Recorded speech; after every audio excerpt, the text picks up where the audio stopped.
bersama orang Cianjur. Oh indahnya bersama-sama, kita gapai impian kita, takkan pernah patah semangat di dalam dada. Baik, assalamualaikum warahmatullahi wabarakatuh.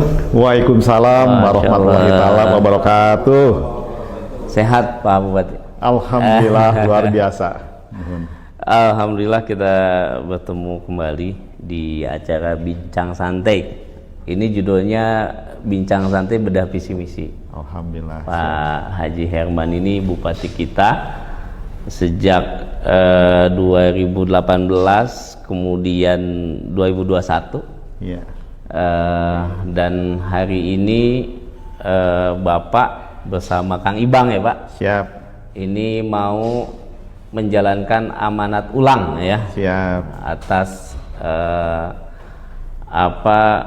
mandat konstitusi. Betul. Di mana pada November nanti rakyat Cianjur akan kembali Betul. memberikan pilihannya. Siap. Nah tentu hari ini kita banyak di media sosial Pak. Iya. Bicara salon itu selalu dengan kata-kata negatif, Siap. kemudian suuzon dan sebagainya. Iya. Kampanye sebaiknya itu kan harus punya nilai etik. Betul. Kita ini bangsa Timur, Iya. kata-kata ini sangat berpengaruh pada nilai. Betul. Suatu masyarakat yang dikatakan masyarakatnya baik, berarti kata-katanya juga harus baik. Betul. Cianjur itu kata-katanya halus. Iya. Maka kemudian mari kita giring Iya. masyarakat Cianjur yang secara tutur katanya bagus, nilai etiknya baik. Betul. Ini kita bawa kembali. Siap. Kemana? Kepada alam pikir bagaimana kita hari ini adu gagasan. Iya. Bukan saling nyinyir atau Menjelekan. saling menjelekan.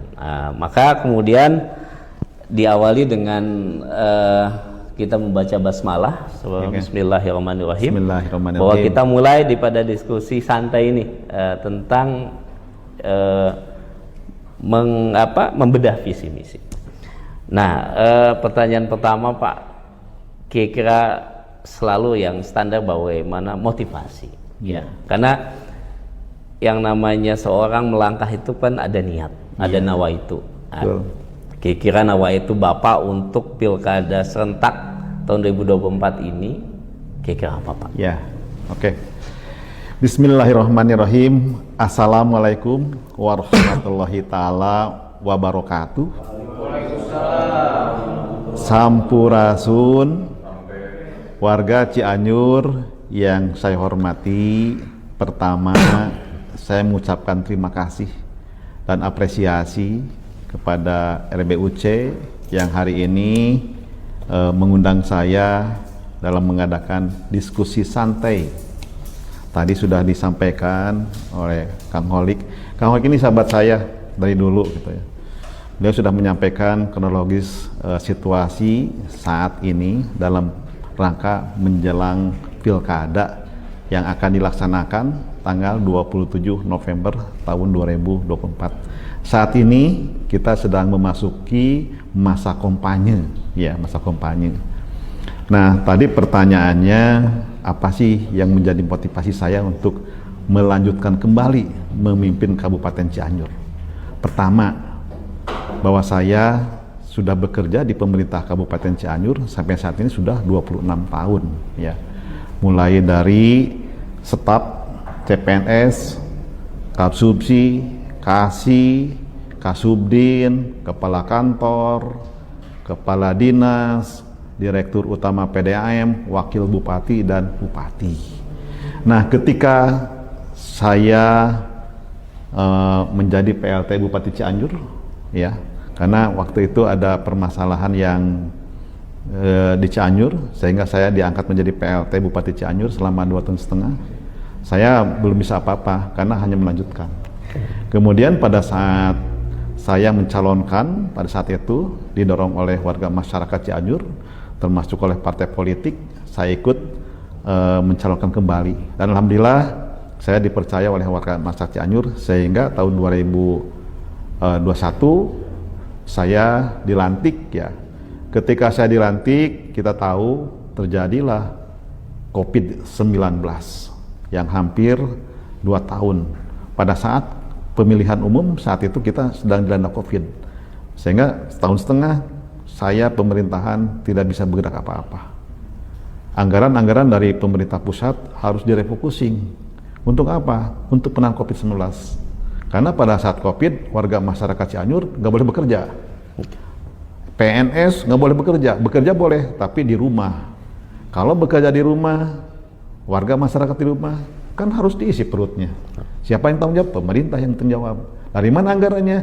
Asalnya untuk pembangunan proyek ini, itu nggak jadi dialihkan untuk membeli sembako dan juga termasuk vaksin-vaksin selama setahun setengah. Setelah itu di tahun 2002 terjadilah bencana alam yang sangat hebat, luar biasa.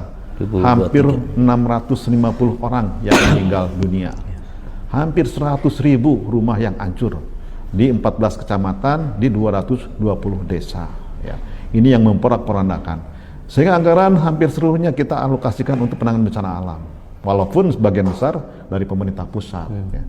Nah, sehingga kesimpulannya pada saat saya menjabat bupati, ya kita belum puas. Belum puas mensejahterakan sesuai dengan visi misi pemerintah Kabupaten Cianjur yang dibuat pada saat itu antara pemerintah dengan DPRD. Betul. Ya, walaupun tadi disampaikan, belum sampaikan, walaupun ya kita punya 5 program unggulan ya, program unggulan ini bisa dilaksanakan dari APBN, mohon maaf, dari DAU, DAK, semoga dilaksanakan. Kita hanya punya modal dari mana? Dari PAD. Betul. Karena PAD ini tidak diatur oleh pemerintah pusat. Walaupun pada saat COVID PAD kita agak turun dikit ya. Itu punya modal sehingga bisa melaksanakan 5 program unggulan tapi belum optimal. Sehingga di tahun 2024 ini saya ingin melanjutkan pekerjaan-pekerjaan yang sudah direncanakan sampai saat ini belum terselesaikan. Karena tadi jabatan saya hanya 3 tahun, bukan 5 tahun. Harusnya 2026 masa jabatan saya habis itu. Karena ada pilkada serentak se-Indonesia, pemilihan gubernur dan wakil gubernur, pemilihan bupati dan wakil bupati, pemilihan wali kota dan wali kota tanggal 27 November. Makanya semua bupati wali kota yang selesainya 2006 ditarik menjadi 2024. Itu Pak Khalid. Iya. Jadi waktu itu kan Bapak dilantik 18 Mei ya 2021, harusnya selesai 18 Mei 2026 gitu kan. Iya, harusnya sekarang 2006, sekarang kan baru 2024 baru 2024 ya, betul. baru 3 tahun, Betul. 3 tahun juga kurang kan, Betul. nanti Mei gitu. Jadi berarti dengan tadi yang Bapak sampaikan ini menjawab apa yang menjadi hari ini gitu. Ya. Daripada pertanyaan netizen, kenapa Pak Yoman harus maju lagi? Kemarin misalnya banyak program yang tidak terpenuhi apa segala macam. Tadi terjawab ya. Jadi artinya ada pandemi hampir 2 tahun. Hampir 2 yang tahun. memang baik itu di tingkat pemerintah kabupaten maupun pada tingkat desa ini ada refocusing anggaran. Kemudian di November 2023 ada gempa bumi. Yang 2022 ya. November 2022. Nah, ini bakal menjadi satu batu sandungan yang besar. Dan telah terbukti gitu kan situasi ekonomi, situasi sosial. Jadi ini poin Pak. Jadi artinya ini adalah jembatan komunikasi. Bagaimana setiap pertanyaan itu ya kita jawab saja dengan fakta-fakta bahwa seringkali kan informasi ini terdisrupsi oleh informasi yang tidak lengkap. Jadi hari ini lengkap informasinya bahwa 2018 Bapak hanya melanjutkan, kemudian 2021 sampai sekarang ini terdisrupsi atau terinterupsi oleh keadaan pandemi COVID 2019, kemudian gempa bumi. Tapi sebelumnya gini, sebelum saya sampaikan ya, kita teringat pada saat penanganan bencana alam. Betul. saya dengan Porkominda, dengan para kepala OVD waktu itu masih blank, bingung. Melihat masyarakat Cianjur yang memporak-porandak, saya bicara harus bagaimana dengan Porkominda ini. Tapi dengan izin Allah, dengan izin Allah datanglah presiden ke sini, datanglah para menteri, sehingga ada solusi. Karena saya fokus dengan Porkominda, dengan OPD, bahkan dengan masyarakat, kita fokus semua diposkan. Tapi alhamdulillah menghasilkan yang sangat luar biasa, sangat luar biasa. Kita lihat infrastruktur sekarang. Pekerjaan rumah-rumah di Cugenang yang dulu dari bilik, dari rumah-rumah biasa-biasa, sekarang jadi luar biasa. Yang dulu WC-nya itu harus ke solokan, komunal, sekarang tiap rumah punya WC. Karena diwajibkan. Dulu itu nggak ada safety tank di daerah Cugenang itu, pasti di saluran ke solokan. Sekarang semua wajib membuat safety tank. Sekolah-sekolah dulu ruksak, sekarang bertingkat, luar biasa. Sukamana aja yang sering kita kelewati ya, Sukamana. Dulu kan sekolahnya biasa-biasa, sekarang sudah bertingkat dan luar biasa. Kantor desa dulu udah reyot, sekarang waduh permanen, sampai lantainya juga dicor beton. Karena khawatir di Cugenang terjadi lagi bencana alam. Ada hikmah ya dalam ada hikmahnya ini. Jembatan di Cugenang, wah penanganan. Itu anggaran yang dikeluarkan oleh pemerintah pusat dan daerah itu seluruhnya untuk rumah saja, bantuan rumah 2,5 triliun. Total semuanya 6,5 triliun anggaran yang diberikan oleh pemerintah pusat, termasuk anggaran APBD. Ditangani oleh APBD Kabupaten Cianjur. Itu 10 tahun Bupati baru terselesaikan. Tapi alhamdulillah sekali lagi hikmahnya tadi semua jadi bagus. Walaupun ya kita prihatin ya, ada yang meninggal dan sebagainya. Tapi di balik itu hikmahnya luar biasa. Di daerah Cugenang sekarang kehidupannya sehat. Rumahnya bagus, WC-nya bagus, infrastrukturnya bagus, sekolah-sekolah jadi bagus. Bahkan saya diinformasikan oleh Kepala BNPB, Bapak Letnan Jenderal Suharyanto ya, Cianjur ini penanganan gempa tercepat se-Indonesia. Kita kan belum 2 tahun kan?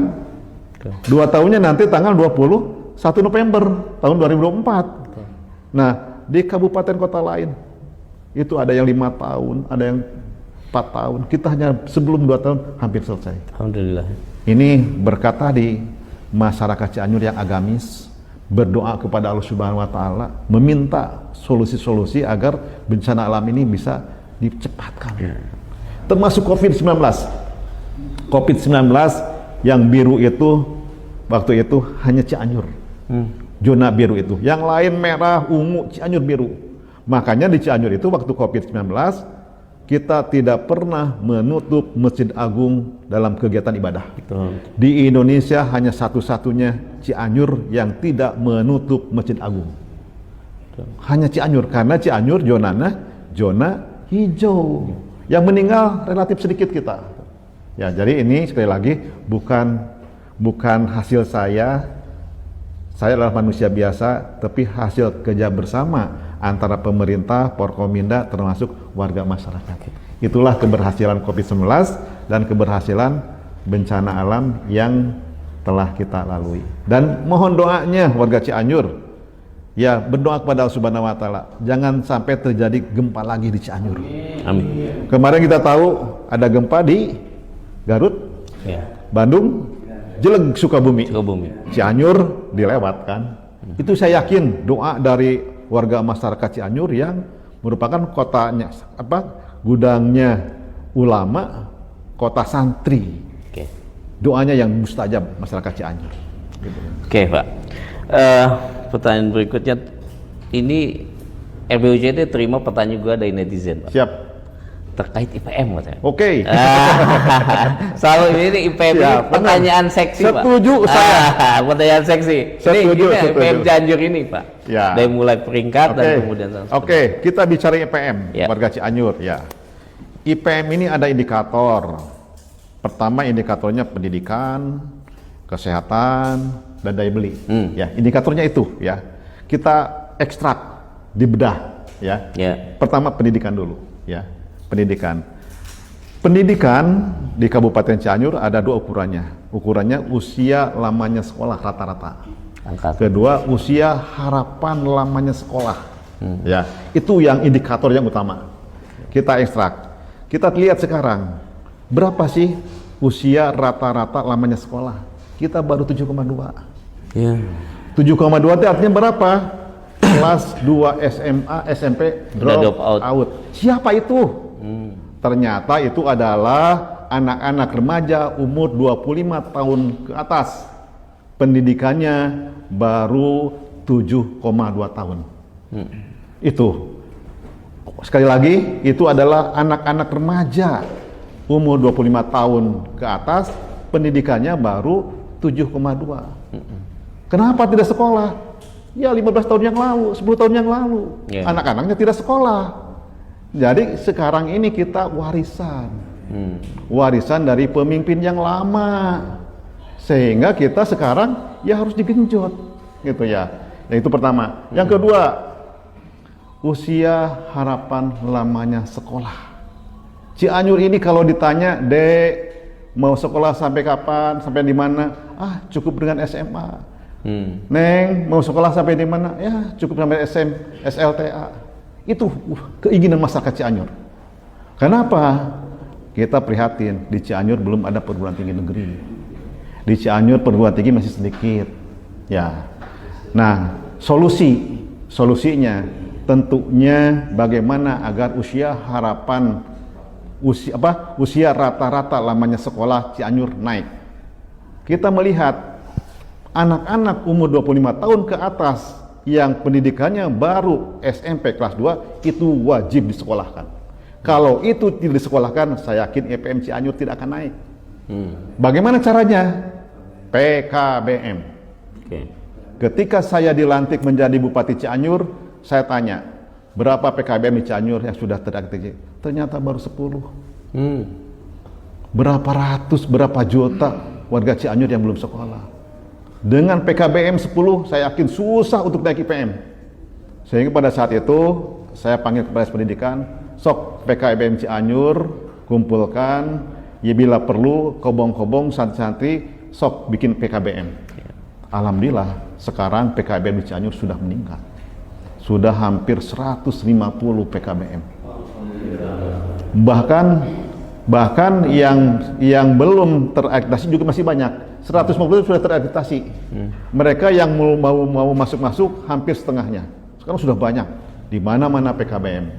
Sehingga saya perintahkan Pak Kades, Pak Camat, kalau ada anak-anak remaja yang belum sekolah, tamat SMP, sok sekolahkan dengan biaya gratis dari pemerintah. Nah, mereka awalnya tidak mau karena dianggapnya harus pakai seragam, harus bawa tas dan sebagainya. Saya bilang beda sekolahnya. PKBM itu sekolah orang dewasa. Ya, kita adopt dengan bukan hanya pendidikan saja, pendidikan juga dengan keterampilan.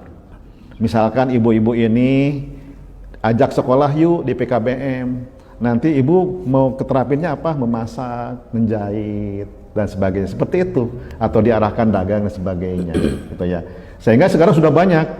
Nah, alhamdulillah dengan sudah banyaknya terakreditasi sehingga anak-anak ini bisa mengadakan ujian sendiri. Nah, ya itu ya. Sehingga alhamdulillah IPM kita sekarang mudah-mudahan nanti kita bisa meloncati kabupaten kota lain dengan strategi seperti itu. Nah, itu yang pertama. Yang kedua, bagaimana agar usia harapan lamanya sekolah meningkat. Beberapa tahun yang lalu kita kan sudah bertekad. Kita ingin di Cianjur ini ada perguruan tinggi negeri. Ya, saya sudah mencanangkan dengan Universitas Surya Kencana yang notabene Universitas Surya Kencana ini yayasannya bapak pemerintah daerah. Nah, saya dorong untuk menjadi negeri. Nah, bahkan kita udah menggaungkan ke warga masyarakat Cianjur bahwa unsur ini akan kita negerikan. Kita dengan titik nol. Biar kedengar oleh warga Cianjur, oh iya, Bupati, pemerintah Kabupaten Cianjur ada inisiatif ingin menegerikan. Walaupun prosesnya agak lama ya, karena kita harus bolak-balik ke Jakarta. Tapi alhamdulillah dengan gaung seperti itu, masyarakat Cianjur usia harapannya sekarang sudah mulai naik. Karena mereka menganggap, kita bisa kuliah di Cianjur, karena di Cianjur ada perguruan tinggi negeri, karena biasanya kan perguruan tinggi kan aksesnya murah kan. Betul. Nah, selain itu juga kita mendorong perguruan tinggi yang ada di Cianjur, seperti STISIP Guna Nusantara, yang ada di Cibinong. Ya, itu kita support. Kita beri beasiswa anak-anaknya, bangunannya kita support, termasuk pembangunannya kita support dari pemerintah daerah APBD, termasuk juga unsur juga kita support pembangunannya. Ada beasiswa juga. Buat apa saya ingin warga Cianjur itu ada greget ingin sekolah minimal D1, D2, D3 lah, sehingga nanti IPM-nya kita bisa naik. Nah itu ya, itu kondisi saat ini, kondisi yang akan kita laksanakan. Nah bagaimana pertanyaannya agar IPM kita ke depan menjadi bagus? Ya, tentunya saya dengan pendidikan ini mempunyai program memberikan beasiswa untuk anak-anak SD, SMP, SMA, bahkan sampai dengan kuliah. Bagaimana caranya? Nah, saya sering ke lapangan, ternyata ada warga masyarakat Cianjur yang harusnya sekolah di SD atau SMP, mereka tidak mau sekolah. Saya tanya, kenapa dia tidak sekolah? Pak, orang tua saya tidak mampu. Kan saya bilang sekolahnya gratis. Iya Pak, tapi untuk beli baju, untuk beli tas, beli sepatu, buku dari mana? Nah, sehingga dari situ saya siapkan beasiswa. Pak Kadis, simpan anggaran. Jangan-jangan sampai ada masyarakat Cianjur yang tidak bisa sekolah karena gara-gara tidak beli baju. Saya siapkan anggarannya. Kita insya Allah akan memberikan gratis beasiswa, termasuk perguruan tinggi. Kalau ada warga masyarakat Cianjur yang pintar tapi tidak mampu membayar uang kuliah, itu digratiskan oleh pemerintah Kabupaten Cianjur. Bukan rencana ke depan, sudah dilaksanakan saat ini. Kita kemarin ke Universitas Kencana memberikan 1,5 M untuk masyarakat Cianjur yang pintar tidak mampu kuliah. Kita kemarin ke STISIP Guna Nusantara memberikan 500 juta untuk beasiswa untuk masyarakat Cianjur yang tidak mampu. Kemudian yang lain juga seperti UNFI, kemarin udah mengajukan ke saya, terus NU juga, Universitas NU ya, sama sudah mengajukan saya support. Sehingga ke depan anak-anak Cianjur harus jadi sarjana. Dan kalau itu dilakukan konsisten, saya yakin IPM pendidikan kita akan semakin baik. Karena gini, ya, mohon izin ya, saya merasakan, tadi saya menyampaikan, saya 36 tahun di pemerintah daerah. Ya, 36 tahun bukan sebentar. Saya merasakan bupati. Dulu itu tidur, tidak pernah membuka IPM, tidak pernah. Saya saksi hidup, tidur dulu itu. Nah sekarang baru bangun, orang baru bangun, baru ngegisik. Bagaimana IPM? Saya malu dong. Saya setiap rapat di kementerian, di gubernur, saya malu karena IPM kita, sebetulnya IPM kita di Cianjur bukan terendah, middle kita kalau dibandingkan dengan kabupaten kota lain, ya middle. Nah cuma urutannya ada di bawah, di Jawa Barat. Di Jawa Barat, middle. Kalau 68 di middle, yang lain ada 50 sekian, kita middle. Kami bekerja dengan penuh semangat, bersama-sama